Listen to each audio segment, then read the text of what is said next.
اسے سومبلو بوٹی بھی کہتے ہیں اور اسے سنبل بھی کہتے ہیں۔ پاکستان میں یہ پہاڑی علاقوں میں پائی جاتی ہے۔ سب سے اچھی جو یہ لکڑی ہے سومبلو کی بوٹی جو ہے یہ ایبٹ آباد کے علاقے میں وافر مقدار میں اور بہت اچھی قسم کی پائی جاتی ہے۔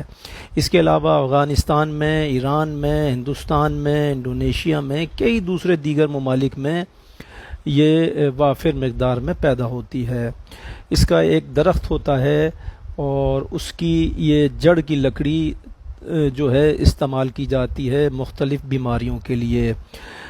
خاص طور پہ جن لوگوں کی ہڈی ٹوٹ جاتی ہے، مثال کے طور پہ اگر پہاڑی سے گرنے سے ہڈی ٹوٹ گئی یا موٹر سائیکل سے گر کر ایکسیڈنٹ ہو گیا ہڈی ٹوٹ گئی تو پھر اس کو استعمال کیا جاتا ہے۔ اس کے استعمال کے طریقے میں آپ کو بتاتا ہوں۔ پہلے یہ بتا دوں کہ اور دیگر امراض، مثال کے طور پہ اگر منہ میں چھالے ہو جائیں تو اس کا بھی علاج اس میں موجود ہے۔ اس کے علاوہ بہت ساری ایسی بیماریاں ہیں جس کے لیے یہ بہت ہی مشہور ہے، اور جن لوگوں کی ہڈیاں کمزور ہو جاتی ہیں، جوڑوں میں درد ہوتا ہے، کڑکڑ کی آوازیں آتی ہیں ہڈیوں میں سے، ان کے لیے بھی یہ بہت کارآمد اور مفید ہے۔ جن لوگوں کے رگیں اور پٹھیں کمزور ہو جاتے ہیں ان لوگوں کے لیے بھی بہت یہ کارآمد ہے، مفید ہے۔ اس کے علاوہ جن لوگوں کو رات کو سوتے ہوئے پیروں میں کریمپس پڑتے ہیں اور رگیں چڑھ جاتی ہیں، مسلز چڑھ جاتے ہیں، پل ہو جاتے ہیں،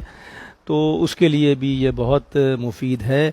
اس کے استعمال کا طریقہ میں بتاتا ہوں، لیکن میں ایک بات اور عرض کر دوں، یہ بہت سارے لوگ کینسر کے امراض میں اس کو استعمال کرتے ہیں۔ اب میں اس کا استعمال بتاتا ہوں کہ کس طریقے سے آپ اسے استعمال کر سکتے ہیں۔ اس کا پنسار پہ جا کے آپ اس کا پاؤڈر بنا لیجئے اور 1 گرام کے کیپسولز میں بھر لیجئے۔ 1 کیپسول صبح ناشتے کے بعد، پھر دوپہر کے کھانے کے بعد 1 کیپسول، اور 1 رات کے کھانے کے بعد 3 دفعہ استعمال کر سکتے ہیں۔ اس کے علاوہ اکثر لوگ اس کا جوشاندہ بنا کے بھی استعمال کرتے ہیں، اور جن لوگوں کی ہڈی ٹوٹ جاتی ہے ایکسیڈنٹ کے نتیجے میں تو وہ لوگ بھی 3 ٹائم یہ استعمال کرتے ہیں۔ ہڈی 10-12 دن میں جڑ جایا کرتی ہے۔ اگر اس کا تیل بنا کے لگانا ہے تو اس کا طریقہ یہ ہے کہ زیتون کا تیل 1 پاؤ لیجئے اور 3 سے 4 ٹیبل اسپون اس میں اس کو دھیمی آنچ پہ پکائیے کوئی 1 گھنٹہ۔ اس کے بعد چولہا بند کر دیجئے۔ جب تیل آدھا رہ گیا اس کو کپڑے سے چھان کر نکال لیجئے۔ وہ تیل ٹھنڈا ہونے کے بعد ٹوٹی ہوئی ہڈی کے مقام پر آپ اس کو ملنا شروع کیجئے اور پھر بینڈیج باندھ دیجئے۔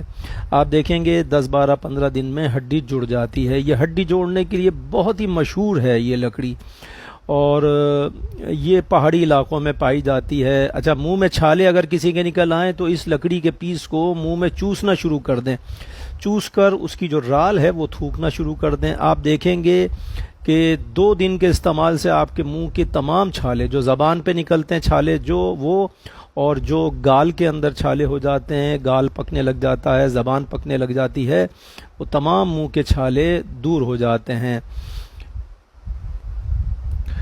پہلے زمانے میں، قدیم زمانے میں اس کو لوگ اس طریقے سے پہاڑی لوگ استعمال کرتے تھے۔ وہ طریقہ یہ تھا کہ جب وہ دیسی مرغ پکاتے تھے، اس مرغ کے اندر، ہانڈی کے اندر یہ چند لکڑی کے پیس ڈال دیا کرتے تھے، تو اس لکڑی کی جو تاثیر تھی، اس سنبلو بوٹی کی جو تاثیر تھی، وہ دیسی مرغ کے گوشت میں آ جایا کرتی تھی۔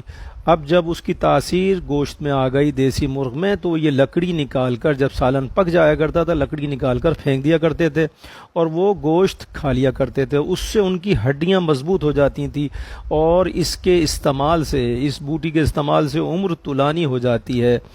اور کینسر کے مرض میں، چاہے وہ کوئی سا بھی کینسر ہو، اس میں اگر آپ اس کو استعمال کرائیں، دن میں 3 مرتبہ 1-1 گرام کے کیپسولز اس کا پاؤڈر بنا کے بھر لیں تو بھی افاقہ ہوتا ہے۔ اگر کیپسولز نہ بھی بنانا چاہیں تو ½ ٹی اسپون صبح ناشتے کے 1 گھنٹے کے بعد اور ½ ٹی اسپون رات کے کھانے کے 1 گھنٹے کے بعد یہ استعمال کیا جائے تو اللہ رب العزت نے اس میں بے انتہا شفا رکھی ہے، اور مریض صحت یاب ہو جاتے ہیں اللہ کے حکم سے۔